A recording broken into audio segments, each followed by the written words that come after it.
¿Qué es lo que Él espera de nosotros como un pueblo creado para Él?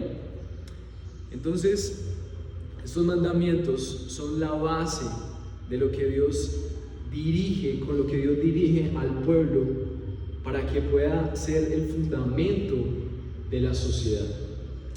Entonces, en Éxodo, versículo 15, en el capítulo 20, el Señor nos habla de la siguiente manera.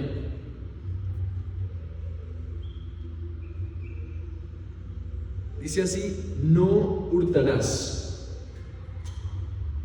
Y eso es todo lo que vamos a analizar hoy. Pero hay mucho detrás de eso.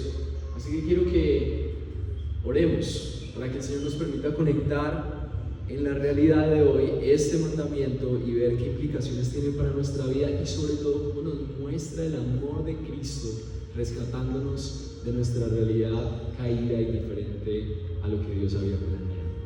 Espero que encontremos esperanza y gracia el día de hoy, pero para eso tenemos que pedirle a Dios que nos ayude y que nos revele. Dios, gracias por esta mañana. Gracias porque tú eres el que apareja los tiempos, Señor, trae a las personas. Tú eres el que nos muestra tu voluntad y tu carácter a través de tu palabra. Y por esa razón, Espíritu Santo, yo quiero decirte que en este momento te necesitamos tanto, te necesitamos más de lo que nosotros creemos que te necesitamos. Y por eso quiero rogarte que tu palabra sea viva y eficaz, y que podamos encontrar en ella consuelo, restauración, vida, poder para cambiar. Pero para eso disponemos nuestros corazones, Dios. Yo dispongo mi vida, mi mente, para que brille Cristo y que podamos abrazar su gracia y su salvación en esta mañana. Traemos estas cosas por los méritos de Cristo, Señor. Amén. Bueno, no hurtarás es uno de los mandamientos, como les decía ahora, que Dios espera que nosotros tengamos como una instrucción para liderar o como fundamento para la sociedad. Y hablando de esto, vamos a ver primero que hurtar tiene muchas implicaciones más allá de robarse las pertenencias de alguien. Más bien, así como los otros mandamientos, hurtar es como una intención del corazón, algo que hay en lo profundo de nuestro corazón. Y la razón por la que eso sucede, vamos a ver que es porque nosotros separamos lo espiritual de lo material. Es una consecuencia de la ruptura de la relación con Dios, es que no vemos a Dios en las cosas materiales. Pero después vamos a ver que el Rey, creador de todas las cosas, viene a restaurar y hacer unidad entre el cielo y la tierra. Y después vamos a ver que esa unidad trae como producto que nosotros podamos vivir en lugar de sustrayendo, siendo generosos y bondadosos con todo lo creado. Esto me recuerda una ilustración de un hombre que leí hace poco en un libro. Y esta ilustración narra como si nosotros fuéramos de camino hacia un campo, imagínense una carretera, de camino hacia una finca tal vez de reposo, y usted a la orilla de la carretera ve un hombre que está tirado allí. Y a medida que usted se acerca, a pesar de que él escucha el ruido de usted, de las personas con las que usted viene, él no despierta. Entonces podríamos llegar a muchas conclusiones, pero la pregunta más importante sería: ¿por qué este hombre está inconsciente? ¿Qué está pasando con él? Y hay infinidades de cosas. Puede ser que haya tenido una enfermedad y en ese momento tuvo un pico de su enfermedad y cayó allí. Tal vez pudo haber tenido un derrame cerebral. Tal vez pudo haber tenido una sobredosis de droga ahí. Tal vez está ebrio. Hay un sinfín de posibilidades con este hombre. Tal vez si está en Cali, le dio un golpe de calor en estos días y está ahí tratando de sobrevivir. Estaba en mi casa, en el apartamento, y salí a hacer una vuelta y encontré a alguien realmente desesperado desesperado, yo no sé qué me está pasando, ¿cierto? Está haciendo mucho calor. Si estuviera en Cali, tal vez tendría un golpe, en lo que el Señor tenía era un golpe de calor. Y bueno, recomendación, paréntesis, bañarse, estar un tiempo ventilado, es real, eso puede pasar. Pero hay un sinfín de posibilidades para pensar en este hombre. Pero lo cierto es que si queremos ayudarle, y queremos ayudarle bien, pues tendríamos que conocer cuál es la razón principal por la que ese hombre está inconsciente en este lugar. Puede que solamente esté durmiendo, pero si solamente esté durmiendo, puede que nosotros podamos gritarle o hablarle un poco más fuerte y despertarlo y decirle que tal vez va a llover y que si se moja va a poder tener fiebre o enfermarse.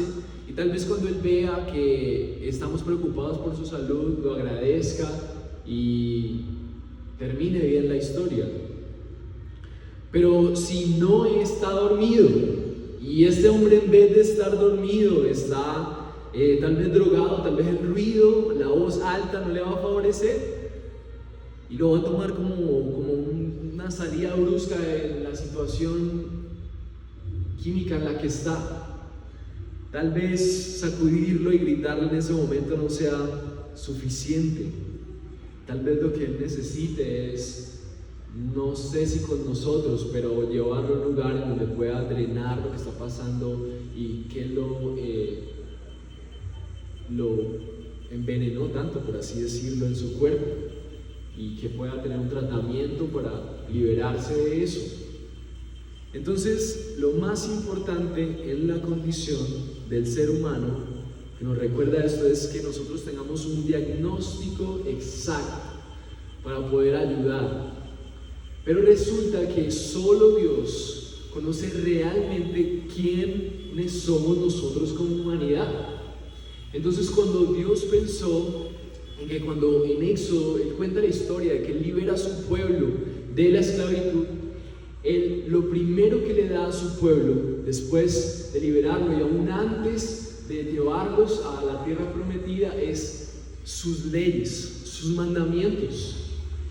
Porque Él sabe que a pesar de que nosotros conocemos muchas cosas, lo bueno y lo malo, aún conocemos acerca de las cosas de Dios, lo que nosotros necesitamos primeramente es conocerlo a Él, y sus mandamientos son el antídoto perfecto para nuestra inconsciencia. Entonces, cuando el Señor habla de hurtar, tal vez, al igual que los otros mandamientos, es una orden que para nosotros no puede ser como tan relevante. Pero resulta que la palabra hurtar tiene mucho significado, porque la palabra hurtar significa robar, pero significa robar literalmente o figurativamente. Y es una forma de arreglárselas con sigilo para engañar. Y normalmente esta palabra se usaba en el contexto de los pueblos que valoraban muchísimo la tierra. Y entonces, para poder alcanzar riqueza, así como hoy hay corrupción y hay robos reales a mano armada, la forma de ser más ricos de una manera no legal era engañar para tener tierras, porque por en medio de las tierras la gente podía cultivar, la gente podía tener ganado, la gente podía tener más población con sus familias, y eso significaba más riqueza, y había maneras en que las personas se pensaban robar. Y lo que está hablando aquí el Señor con la palabra robar es eso que está detrás del corazón de cada uno de nosotros, ya sea un robo literal o figurativo. Y eso nos recuerda que las leyes del Señor son como una cerca, como un lindero de un gran terreno en donde estamos los seres humanos. Y entonces los mandamientos son como una cerca clara, pero que de ahí en adelante, dentro de esa cerca, hay mucho más acerca de ellos. Tal vez son el lindero para que nosotros no vayamos más allá de lo que la humanidad debería ir. Pero es como si en ese gran terreno, en el centro, hubiera un monte, y al final de ese monte hubiera una cúspide donde nosotros podamos llegar al Señor. Entonces, no salirnos de esos linderos es mucha más esperanza para que lleguemos a la cúspide, a esa montaña que finalmente es Cristo, que nos conecta con Él. Entonces, estar en esos linderos es la garantía de conocer lo que hay dentro de esos linderos. Y por eso es tan importante evaluar cada uno de estos mandamientos y ver qué quería decir cada uno de ellos. Más adelante en Deuteronomio 24:7, el autor de este libro habla acerca de la importancia de condenar el robo. Dice Deuteronomio 24, versículo 7, si se encuentra un hombre que haya secuestrado a alguien de sus hermanos, de los israelitas, y lo ha tratado con violencia o lo haya vendido, entonces ese ladrón morirá. Así quitarás el mal en medio de ti. Entonces mira cómo la palabra de Dios nos ayuda a entender que ellos percibían el robo también cuando las personas secuestraban, también cuando las personas trataban con violencia, también cuando vendían a otros. Porque toda la conclusión del texto es que los que vendan, los que actúen con violencia y los que se comporten de esta manera, entonces la condena a ese ladrón morirá. La forma en la que se puraba o depuraba la sociedad era que esas conductas no fueran algo que se aprobara. También en Éxodo 22:3 dice la palabra de Dios: el que roba debe hacer restitución. Si no tiene con qué, entonces será vendido por el valor de su robo. Si lo que robó sea un buey, un asno, una oveja, es hallado vivo en su posesión, pagará el doble. O sea, la forma en la que Dios pensaba era no robar, pero después, a través de sus siervos, empezó a hablar de más implicaciones. Entonces, eso nos revela algo que Dios se deja conocer acerca de él, y es que la revelación de Dios es progresiva. Dios habla y pone los linderos acerca de quién es Él. Hasta aquí ustedes pueden llegar, ustedes no pueden cruzar acerca de esos linderos más allá, porque lo que yo esperaba de la sociedad es esto. Pero a medida que va pasando el tiempo, con paciencia, con un Padre amoroso, misericordioso, que entiende que nosotros entendemos progresivamente, Dios poco a poco, a través de las generaciones, nos va mostrando lo que realmente significa su carácter, lo que realmente significan sus mandamientos. Todo esto hasta llegar a Cristo y mostrarnos la cúspide de los mandamientos hasta hoy. Y algún día, cuando Cristo regrese, vamos a entender las cosas a un nivel que hoy nadie las entiende. Y por la eternidad vamos a seguir progresando, porque Dios es infinito, conociendo más de lo que significaban los mandamientos de lo que era Dios. Entonces, progresivamente, a medida que fueron pasando las generaciones hasta Jesús, tenemos un conocimiento más amplio de lo que significa no robarás. Pero cuando vamos avanzando en la medida de la historia bíblica, vemos que no robarás era cuestión de condenación para el pueblo de Dios, el pueblo que quería agradarle. Si alguien había robado, también era una oportunidad de restaurar y vindicarse ante la sociedad restituyendo. Había una orden en la sociedad de restituir si algo había sido obtenido de una forma no correcta, si habías actuado mal para meditar maneras de sacar ventaja, entonces tú tenías que restituir. Levítico 19, versículo 9 dice: cuando ciegues la cosecha de tu tierra, no segarás hasta los últimos rincones de tu campo, ni espigarás el sobrante de tu cosecha. Tampoco buscarás tu viña, ni recogerás el fruto caído de tu viña. Lo dejarás para el hombre pobre y para el extranjero. Yo soy el Señor tu Dios. Versículo 11, Levítico 19 dice: no hurtarán, ni engañarán, ni mentirán unos a otros, y no jurarán en falso por mi nombre, profanando así el nombre de tu Dios. Yo soy el Señor. Y después habla de cómo estos mismos a los que se les está dirigiendo esta enseñanza, que son los que tienen lugares de cultivo, les dice: no opriman a sus trabajadores. Entonces la sociedad está enseñando que el robo también es la opresión del trabajador, porque le está robando su felicidad, le está robando el verdadero fruto que debería tener, le está robando la justicia que le está anhelando tener con un pago justo. También Levítico nos dice que robar es no ser generoso. Entonces los empresarios de la época eran los que cultivaban. Entonces Dios ordena diciendo: yo soy el Señor tu Dios, yo soy el que gobierna tu pueblo, que el no robar para el pueblo de Dios significaba la honestidad y la misericordia. Miren lo amplio de no robar, honestidad y misericordia. Los empresarios y trabajadores no recojan todo su cultivo, dice Levítico, no coseches hasta los últimos rincones de tu campo, no espigues todo el sobrante. ¿Para qué? Para que dejes para los viajeros. Y eso es un principio de la mendicidad, paréntesis. Si queremos realmente ayudar a alguien, este versículo lo usamos cuando trabajamos en lo social en una fundación en Bogotá. A los pobres, darles todo listo no es la mejor manera de ayudarles. Hay veces que hay que dar el pan inmediatamente, pero si realmente quieres ayudar a alguien, mira lo que dice Levítico: tienes trabajo, da trabajo. Y que tal vez sea algo que no sea difícil, pero que la gente trabaje. En Cali tenemos una cantidad inmensa de mendicidad. Los caleños somos fáciles para dar, pero también eso muestra que nuestro corazón es difícil para ayudar realmente. Ayudar realmente es dar trabajo, interesarte por un proceso largo. ¿Cómo puedo ayudar a estas personas? Entonces, podríamos decir que muchas veces tenemos una sociedad que roba, porque tenemos también una sociedad que también ha robado a los pobres la oportunidad de trabajar. También vemos cómo el Señor, a través de Deuteronomio 25, versículo 13, dice: no tendrás de tu bolsa pesas diferentes, una grande y una pequeña. Entonces el robo es sacar ventaja. Normalmente hacían trueques entre ellos, no había tanto dinero, sino cambios, y pesaban las cosas para decir: tengo este peso, te lo cambio por este. Pero habían ciertos personajes que andaban con dos pesas, una pequeña y una grande, que desequilibraban el peso real.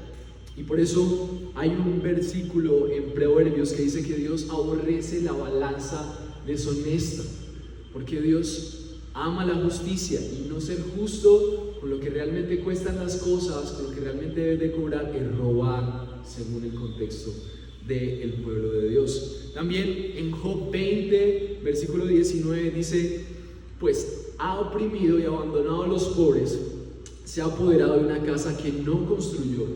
Entonces es como la ventaja no era algo, sino más bien la honradez. Proverbios 11:1 dice: la balanza falsa es abominación al Señor, pero el peso cabal es su deleite. Que estemos dando lo justo, dando lo que realmente debe ser, la honradez. Y miren cómo va evolucionando esto hasta el Nuevo Testamento. Y el Nuevo Testamento en Efesios 4:28 dice: el que roba no robe más. El mismo mandamiento del Antiguo Testamento. Pero Efesios nos ayuda a entender cómo ha evolucionado la revelación de Dios para ayudarnos a entender hasta dónde tiene que ir el arrepentimiento del que roba. Dice Efesios 4:28, dice: el que roba no robe más, sino más bien trabaje, haciendo que con sus manos lo que es bueno, a fin de que tenga que compartir con el que tiene necesidad. Entonces, el no robar en el Nuevo Testamento tiene implicaciones de generosidad. Entonces, cuando tú no eres generoso, es como si le estuvieras robando al necesitado de tu alrededor la oportunidad de ser bendecido con lo que Dios te ha dado. O sea que el mandamiento de no robarás tiene implicaciones en tu generosidad.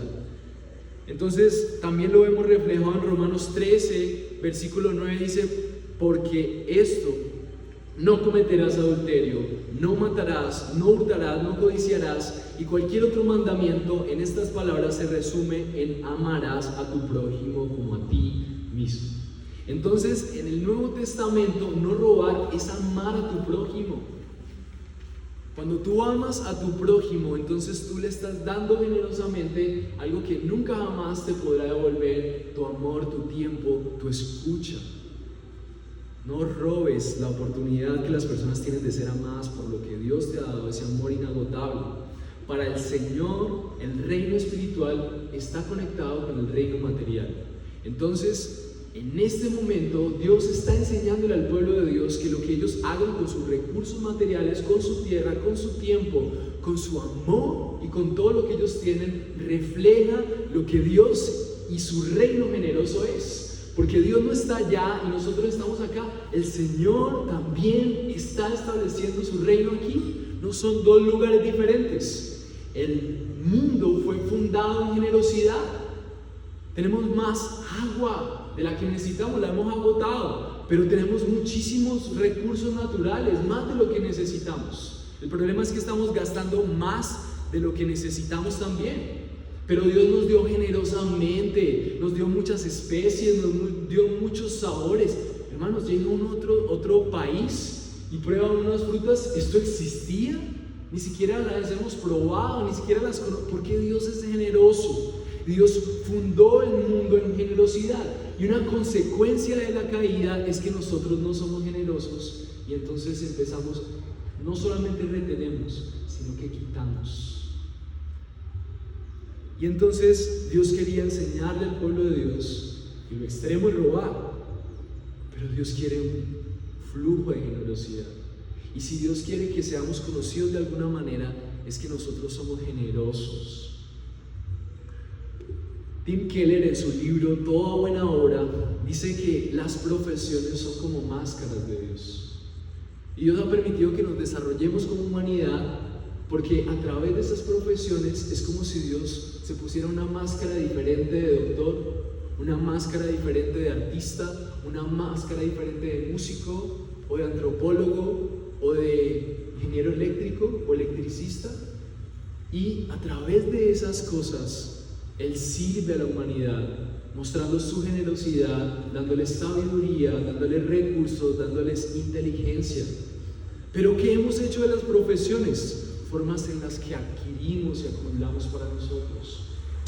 Entonces, qué bendición cambiar el paradigma a través de los 10 mandamientos, porque Cristo nos muestra su generosidad para transformar nuestra ambición, nuestra codicia en un reino generoso, un pueblo generoso. Entonces, tenemos una tendencia al robo, es nuestra realidad. Tenemos una tendencia avariciosa a acumular, no a pensar en los demás. Y la razón por la que eso sucede es porque al no tener una conexión con el Rey generoso y verdadero, entonces nosotros nos convertimos en los reyes que necesitan dinero y riqueza, como el rey Midas. Entonces, lo primero que quiero que veamos, entendiendo el contexto de lo que significa este mandamiento, es que cuando el Señor decía no hurtarás, es porque Él sabía que si nosotros actuábamos de esa manera íbamos a generar consecuencias de separación entre lo espiritual y lo material. Atesoraríamos el cielo y la tierra y nos desconectaríamos de la verdadera perspectiva celestial. Estamos ciegos a nuestra propia codicia y no nos damos cuenta que nosotros nos hemos convertido en ese rey que acumula. Ernest Baker escribió que en nuestra cultura reemplazaría a Dios por el sexo y el romance, lo vimos en el mandamiento pasado. Pero incluso antes, Friedrich Nietzsche propuso una teoría distinta. Escribió que dado que la ausencia de Dios en la cultura occidental iba más y más, sustituiríamos a Dios por el dinero. Martín Lutero dijo en la Reforma Protestante que un zapatero cristiano no es aquel que graba pequeñas crucecitas en los zapatos, sino aquel que hace zapatos excelentes y trata con amor y honestidad a sus clientes. Entonces, qué bueno meditar en las implicaciones de nuestra vida en el tema de no robar. ¿Qué tanto yo estoy siendo generoso con mi profesión, con mi estudio, con mi tiempo, con mi amor, con mis recursos? Y si estoy sustrayendo, estás ya en los linderos. Estás ya casi saliéndote de lo que Dios puso como un límite. Si estás siendo ventajoso, si no estás buscando el bienestar de los demás antes que el tuyo, y estás en los linderos, si estás siendo ventajoso. Me acuerdo también de una anécdota cuando nosotros estuvimos en un tiempo en una iglesia. La cosmovisión era que habían personas que se dedicaban a tiempo completo a Dios y habían otros que se llamaban paulinos, porque Pablo trabajó en carpas para sostener el ministerio durante un tiempo. Y durante mucho tiempo yo compartí que esas perspectivas, una era más que otra. El que era a tiempo completo era como más que los demás porque se dedicaba solamente a trabajar para Dios. Y cuando tuve la oportunidad de empezar esta iglesia, no teníamos recursos y tuvimos que trabajar y emprender, y yo entré en crisis. Y yo creía que lo que estaba pasando conmigo era que yo no tenía la fe suficiente para creer que Dios podía sostenernos económicamente a mí, a mi familia y a la iglesia, y que yo había perdido el foco. Pero durante este tiempo me encontré con unos muy buenos hermanos que me hablaron de que la mayoría de pastores hoy tienen que trabajar porque las iglesias no tienen cómo en Latinoamérica. Y entendí que yo tenía un paradigma equivocado acerca de lo espiritual. Una de las cosas más especiales que ganó la Reforma Protestante es que volvió el sacerdocio a los creyentes. Los únicos sacerdotes en la tradición tradicional eran los papas, los padres, los sacerdotes. Pero cuando los creyentes empezaron a leer las escrituras, se dieron cuenta que el único oficio santo no era estar aquí. Dios quiere que su presencia se refleje en todas las cosas. Y es igual sacerdote el que está aquí y el que está haciendo una labor sacerdotal, representando a Dios sobre la tierra y conectando a la tierra con Dios y Dios con los hombres. Pero también es una labor sacerdotal y santa el abogado que inicia el lunes, el que estudia el lunes.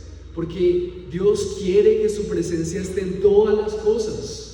Y entendí que mi misión no estaba solamente en el púlpito, en el discipulado, y empecé a vivir la misión verdadera, la del 99% de mi tiempo, con la gente en la calle, mi testimonio, con todo lo que hago, con todo lo que vivo, es el recuperar el sacerdocio del creyente. Y levanté a otros hermanos que también se sentían culpables porque trabajaban. Ya no lo hacemos, gracias a Dios, pero es algo fiel. Y lo que quiero decir con esto es, el Señor quiere que tú no robes la oportunidad de bendecir al mundo siendo el pueblo de Dios en el lugar en donde estás. Pablo lo dijo así: todo lo que hagan, háganlo de corazón como para el Señor y como para el bien de los hombres, y no para los hombres, perdón. Así que la aplicación en este primer punto, en donde reconocemos que hacemos una separación entre lo celestial y lo terrenal, es que te preguntes: las personas que están a tu alrededor, ¿qué ven? ¿Qué dicen las personas que están a tu alrededor? Podrían decir que tú eres una persona justa, misericordiosa, abundante en amor, generosa con tus recursos. Puedes reflejar a Cristo en la manera en la que tú das. ¿Qué diría tu iglesia? ¿Qué dirían tus hermanos en la fe? ¿En qué momento inclinas la balanza para ocultar lo que hay y sacar provecho para ti, así sea en lo más pequeño? ¿Cómo te abstienes de dar para tener para ti? ¿La generosidad te caracteriza?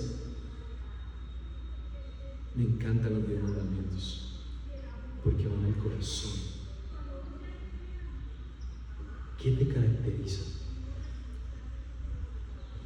Puedes ver cómo tu corazón está buscando provecho egoísta y está lejos de los valores del reino. Tal vez hoy es el día en donde tú puedas entrar en arrepentimiento y decir: esto de creer en Dios es mucho más que decirlo. ¿Qué está diciendo mi corazón? Son los 10 mandamientos solamente. Pero la esperanza, y lo más hermoso de esto, es que, como segundo punto, quiero contarles que el Rey no se quedó en su trono, sino que Él vino a restaurar la unidad y a conectar el cielo con la tierra. Cuando el Señor dijo: no hurtarás, es como si Dios estuviera repitiendo en otras palabras a través de la humanidad de Jesús la importancia de no hurtar. La palabra de Dios es una gran flecha que apunta a Cristo, y eso me recuerda una escena en donde Jesús entró al templo en Mateo 21. Mateo 21, versículo 12, dice que Jesús entró al templo y echó fuera a todos los que compraban y vendían en el templo. También volcó las mesas de los que cambiaban dinero y los asientos de los que vendían las palomas. Y les digo: escrito está, mi casa será llamada casa de oración, pero ustedes la están haciendo cueva de ladrones. En el tiempo se acercaron a Él los ciegos y los cojos, y los sanó. Pero cuando los principales y sacerdotes y los escribas vieron las maravillas que había hecho, los muchachos que gritaban en el templo y decían: Hosana al Hijo de David, se indignaron y dijeron: ¿oyes lo que ellos dicen? Y Jesús les respondió: sí, ¿nunca han leído? De la boca de los pequeños y de los niños de pecho ¿Te has preparado? ¿Alabanza?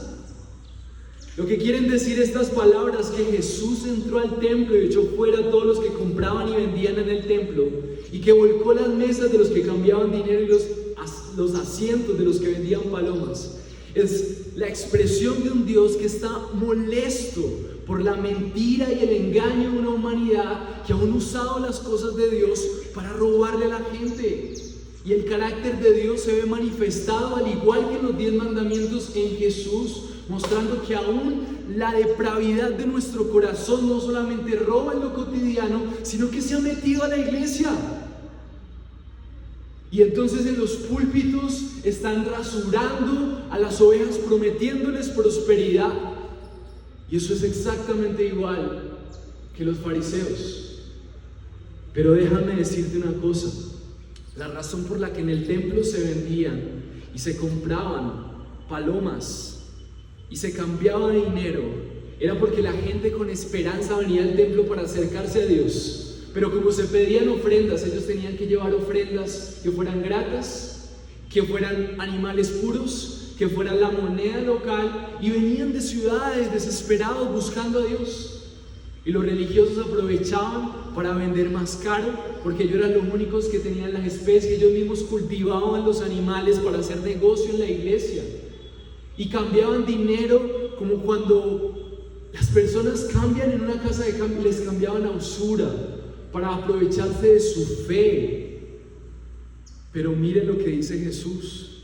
Les dice: escrito está, mi casa será llamada casa de oración, pero ustedes están haciendo la cueva de ladrones.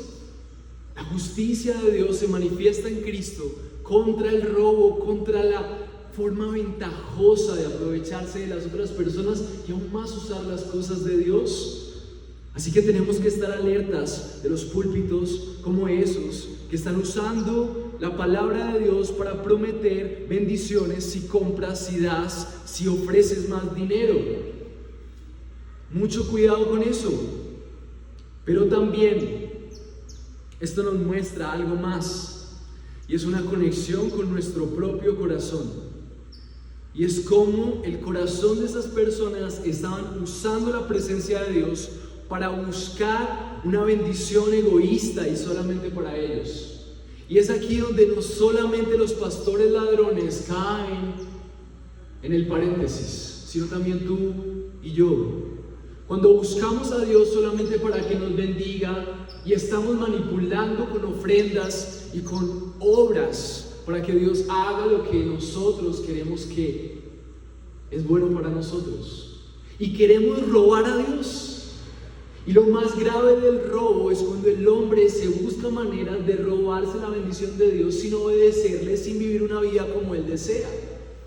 Pero lo más especial es que, aunque no hay escena en donde Jesús muestre tanto de su ira y su humanidad volcando mesas, en otro pasaje dice que sacó un látigo, hizo cuerdas, hizo saber su carácter.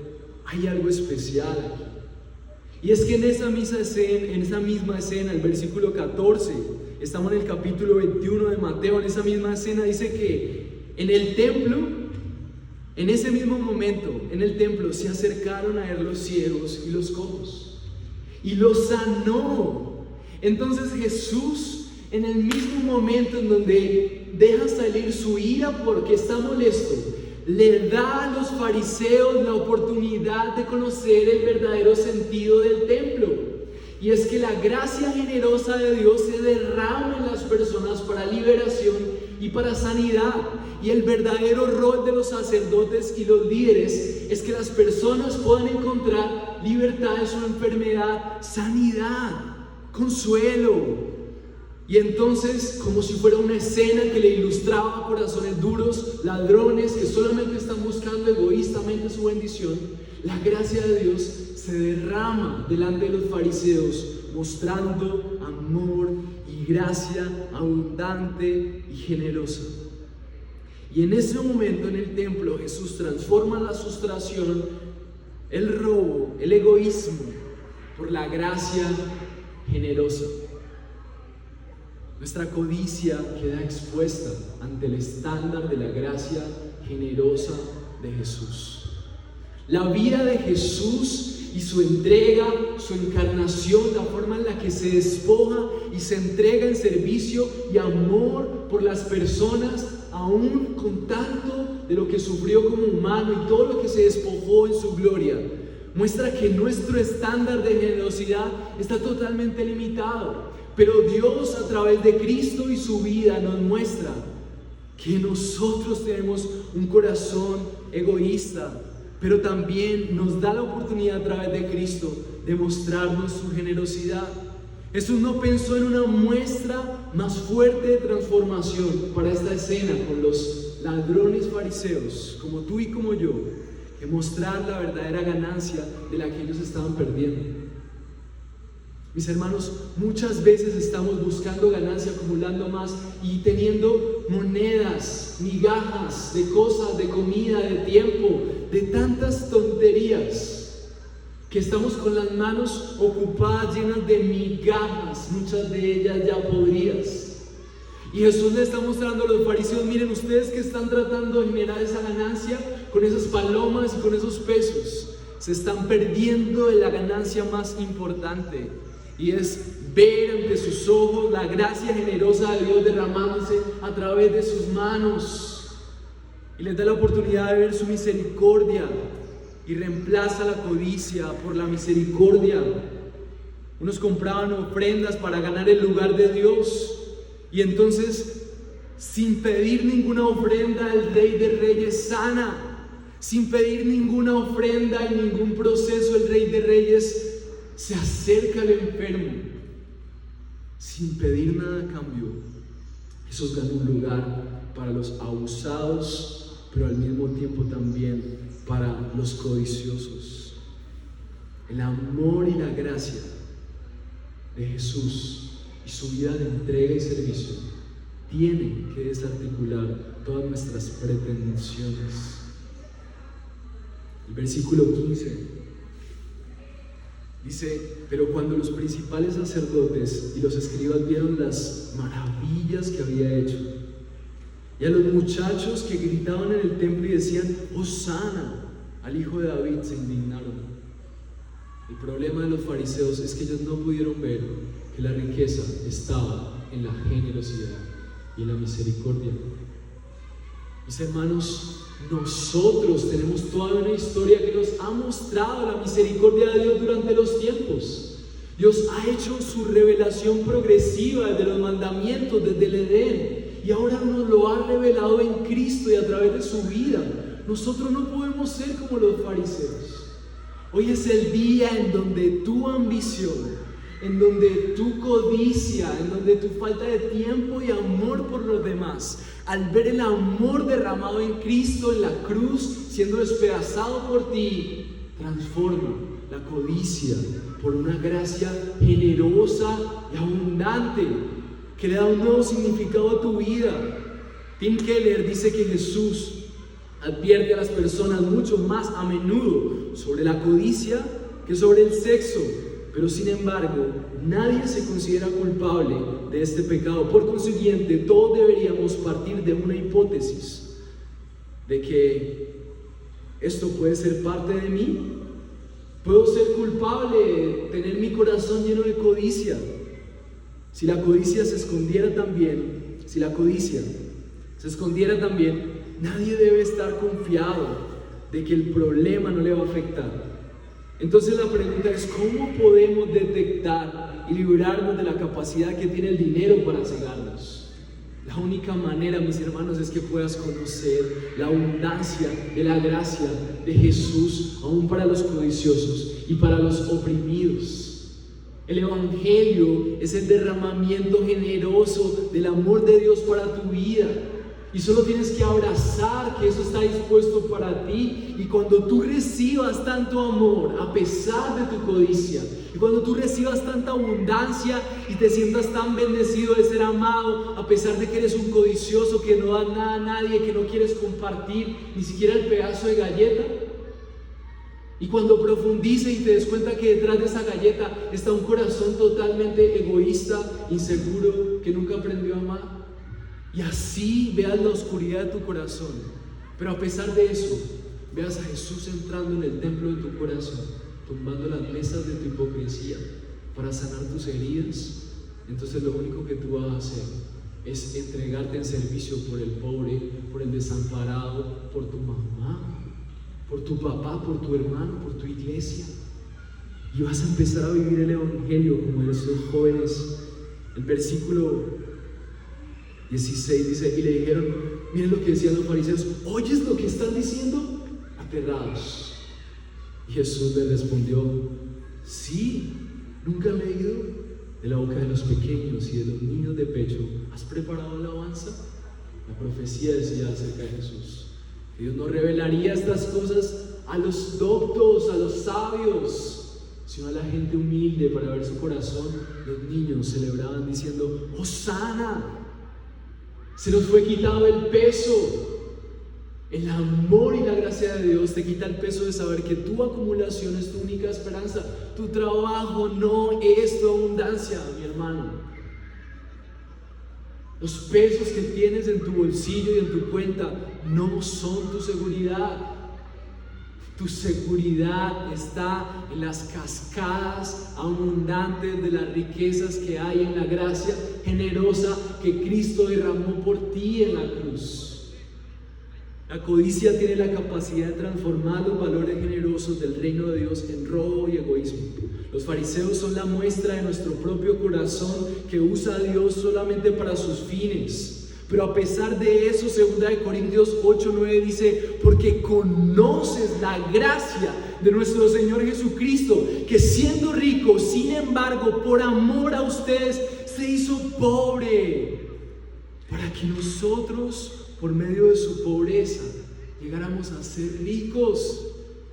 ¡Qué locura! ¡Qué increíble! ¡Qué generosidad! ¿Cuánto estarías dispuesto a volverte totalmente un pobre para que un pobre pudiera disfrutar un día de tus días? Mis hermanos, ¿cuánto?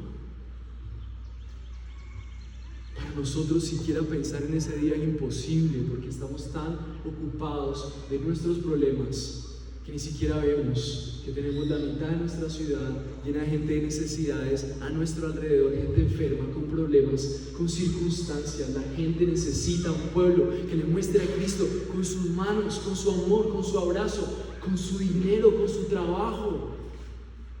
Necesitamos una iglesia que piense en la calle, que es pobre, no esquineándonos aquí solamente en Pance, que de Pance salgamos para servir a los otros lugares más deprimidos. Ser cristiano y ser avaricioso es como ser un fariseo que manipula a Dios con ofrendas y con cosas, como los pastores ladrones. Ser un fariseo y no ser generoso con las cosas del Señor, con los hermanos, con la gente necesitada, es como ser ese mismo corazón fariseico. Para Dios es lo mismo. Gente metida en su templo, en su reino, produciendo para su provecho ofrendas para sí mismo, porque Él es el Rey que merece ser adorado. Sus planes son los que merecen dinero, su ropa, su imagen, sus sueños, sus hijos, su familia. Hay que tener prioridad con las familias, mis hermanos, y ser responsable. Pero muchas veces el Señor les quiere bendecirnos para que nosotros también bendigamos a nuestras familias y bendigamos a otros. Pero Jesús, a pesar de eso, a pesar de tu corazón y mi corazón codicioso, fariseico, vuelca las mesas de nuestra codicia para mostrarnos su gracia generosa. ¿Puedes abrazar cuánta abundancia hay en la obra de Cristo por ti? No te ha pedido nada para entrar al reino de los ricos verdaderamente, solo por fe. ¿Te das cuenta de cómo la vida de Jesús es la puerta para vivir en un reino lleno de generosidad y abundancia? ¿O sigues persiguiendo que la generosidad y abundancia es tu siguiente título? ¿O terminar tu carrera? ¿O ahorrar? Y todas esas cosas son buenas, mis hermanos. Pero el pueblo de Dios no puede pensar que la abundancia de su vida está igual que la gente que no conoce al que verdaderamente es dueño de todo. Y no solamente porque no da económicamente, sino que la riqueza del pueblo de Dios no puede ser la ambición de la gente del mundo. La riqueza del pueblo de Dios no puede ser la avaricia del mundo. La riqueza del pueblo de Dios debe ser ver que la gracia generosa que se derramó en nosotros, también nosotros seamos un instrumento de derramarla a un mundo que lo necesita. Mis hermanos, la gente está pobre y desventurada, muchas veces teniendo con qué. Si me hago entender, corazones vacíos, necesitados. Nosotros no podemos ser tan egoístas, solamente querer las bendiciones para nosotros. Así que, hermano, hoy es el día de que abraces la gracia generosa de Dios en tu vida. Y si por fe tú has creído en eso, Dios es tan generoso que viene y nos muestra su gracia, viene y muere generosamente y entrega toda su vida, entregó lo más costoso, entregó su hijo, entregó de la forma más desastrosa a su hijo, pero resucita y con un poder generoso se sienta a la diestra del Padre, y como si no fuera poco todo lo que hizo, nos envía al Espíritu Santo para que nosotros en nuestra codicia entendamos que a pesar de que acumulamos, cuando estemos pensando en codiciar, cuando estemos pensando en no dar, cuando estemos pensando siempre en una mentalidad de pobreza, de escasez, que no tenemos lo suficiente para dar ni siquiera tiempo, ni recursos, ni nada, el Espíritu Santo con su poder nos ayuda a darnos y entregarnos en vida entera, como Jesús lo hizo. Si tú eres creyente, tienes que creer lo mismo que creían las personas. Así que cuando Dios dice, no robarás, hoy por el poder del Espíritu Santo y la fe en Cristo, tú vas a entender que eso significa que tú a partir de hoy vas a ser generoso con tu dinero, vas a ser amoroso, vas a dedicar tiempo, vas a pensar en el necesitado, vas a pensar en tu iglesia, vas a hacer el bien primero a los hermanos en la fe, vas a entregar la vida como Jesús la entregó, porque el que entregó su vida sin pedir nada a cambio habita en ti, y tú puedes también por el fe y por el poder del Espíritu Santo en ti entregar tu vida sin esperar nada a cambio más que la sonrisa, la abundancia del amor y la representación del reino generoso aquí en la tierra. Segunda de Corintios 6:10 dice, como entristecidos pero siempre gozosos, como pobres pero enriqueciendo a muchos, como no teniendo nada aunque poseyéndolo todo. Estamos hablando de lo mismo. ¿Qué pasó con la gente en Corinto? Una ciudad materialista y llena de superficialidad, una ciudad cosmopolita, tal vez como Cali o como una de las capitales más reconocidas. Ellos habían entendido que su riqueza no estaba allí, su riqueza estaba en ser el pueblo de Dios y tener la misión de mostrar la gracia generosa, como pobres enriqueciendo a muchos. Pero mis hermanos, Dios es bueno y nos va a dar también para lo que necesitamos. No estoy hablando de que los cristianos tienen que entregarse todos a la pobreza.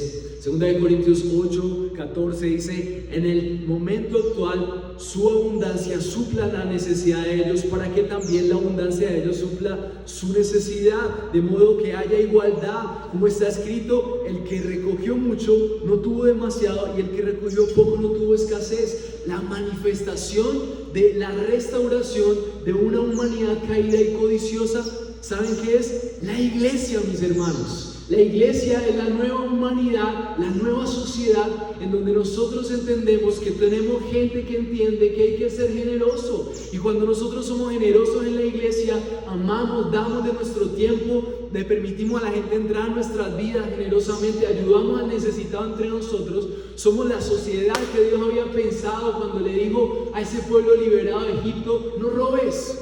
Y la iglesia se convierte en el modelo del pueblo que Dios siempre soñó desde Génesis y desde la libertad que Dios le dio a ese pueblo de Egipto. Y cuando Él regrese y Él gobierne sobre todas las cosas, va a haber un pueblo generoso que generosamente con las hojas del árbol de la vida va a sanar a las naciones. Pero eso es otro capítulo.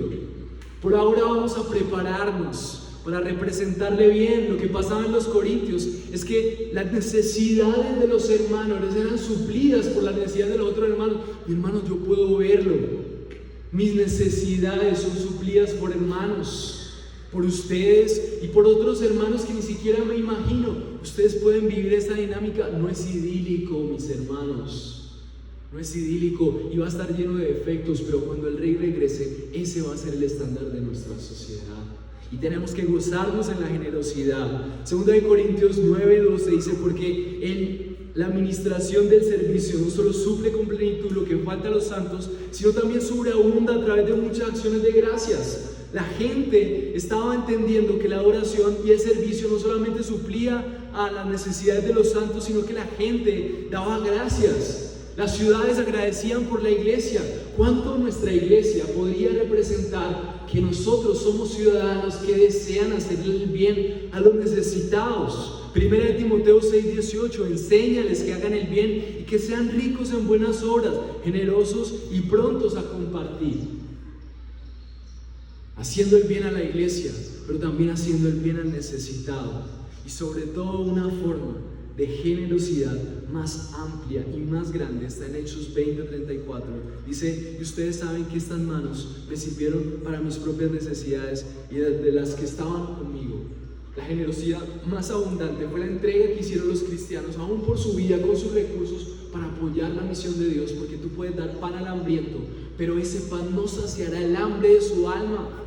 Hay que dar el pan, pero necesitamos que las personas conozcan el pan de vida. Así que, por último, quiero que concluyamos que hemos separado lo espiritual de lo material, pero gracias a ver a Cristo hay una unión nuevamente, una nueva humanidad entre el cielo y la tierra. Y por último, confiando en Él, nuestra generosidad es una manera en la que Dios une el cielo y la tierra. No hay una separación. Lo que haces con lo material, tu tiempo, tu agenda, tu trabajo y tu profesión, es una manera en la que el Señor está mostrando su gracia, y una oportunidad para que lleguen a la fuente verdadera de gracia, que es Cristo. Así que invierte tu vida generosamente en la misión. Comprométete con la iglesia. Ve a las comunidades misionales, mi hermano, te lo ruego. No es religiosidad. Ahí vas a encontrar una nueva humanidad que tiene dos cosas: son pecadores como yo, pero también vas a encontrar a Cristo, porque esos pecadores entendieron que la gracia generosa está en Él. Necesitas, hermano, déjate pastorear por hermanos que quieren guiarte en el proceso. Haz el curso de miembros para conocer más qué significa la iglesia. Ven al curso de las bases del Evangelio. Vas a conocer de la gracia generosa allí. No es menos sueño, es descanso. No es un esfuerzo, es reposo. ¿Me hago entender? Descansamos cuando conocemos a Jesús. No es menos sueño. Tal vez venir aquí sea más descanso que quedarte durmiendo más. Tal vez cantar 2 canciones más, llegando temprano, haga que la fuente de gracia generosa fluya más en tu vida. Ánimo, abraza el amor de Dios que hoy se abre en Cristo para ti, y no robes más. Trabaja para dar. Oremos. Gracias, Dios, por la oportunidad que nos das de ser dirigidos, Señor, como un rebaño a los pastos deliciosos que hay en el centro de los linderos de tu ley. Señor, ayúdanos a deleitarnos en tu palabra, a ser dirigidos con amor por ella. Señor, la ley no es una carga, Dios, sino que es una muestra de tu gracia. Señor, quieres hacernos los instrumentos de tu gracia. Y por eso vamos a dedicar este tiempo, mis hermanos, un par de segundos, para que tú puedas pensar en cómo aplicar este mensaje a tu codicia. ¿Cómo abrazas la gracia generosa del Señor?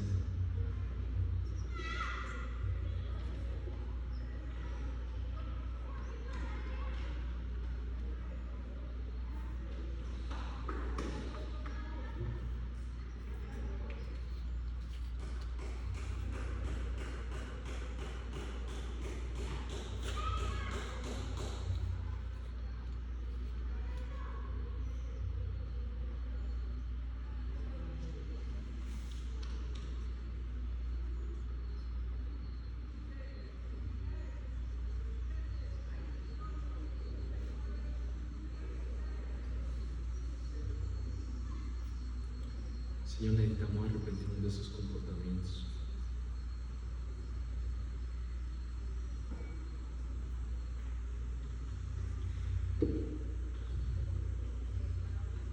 Señor, necesitamos abrazar tu gracia generosa.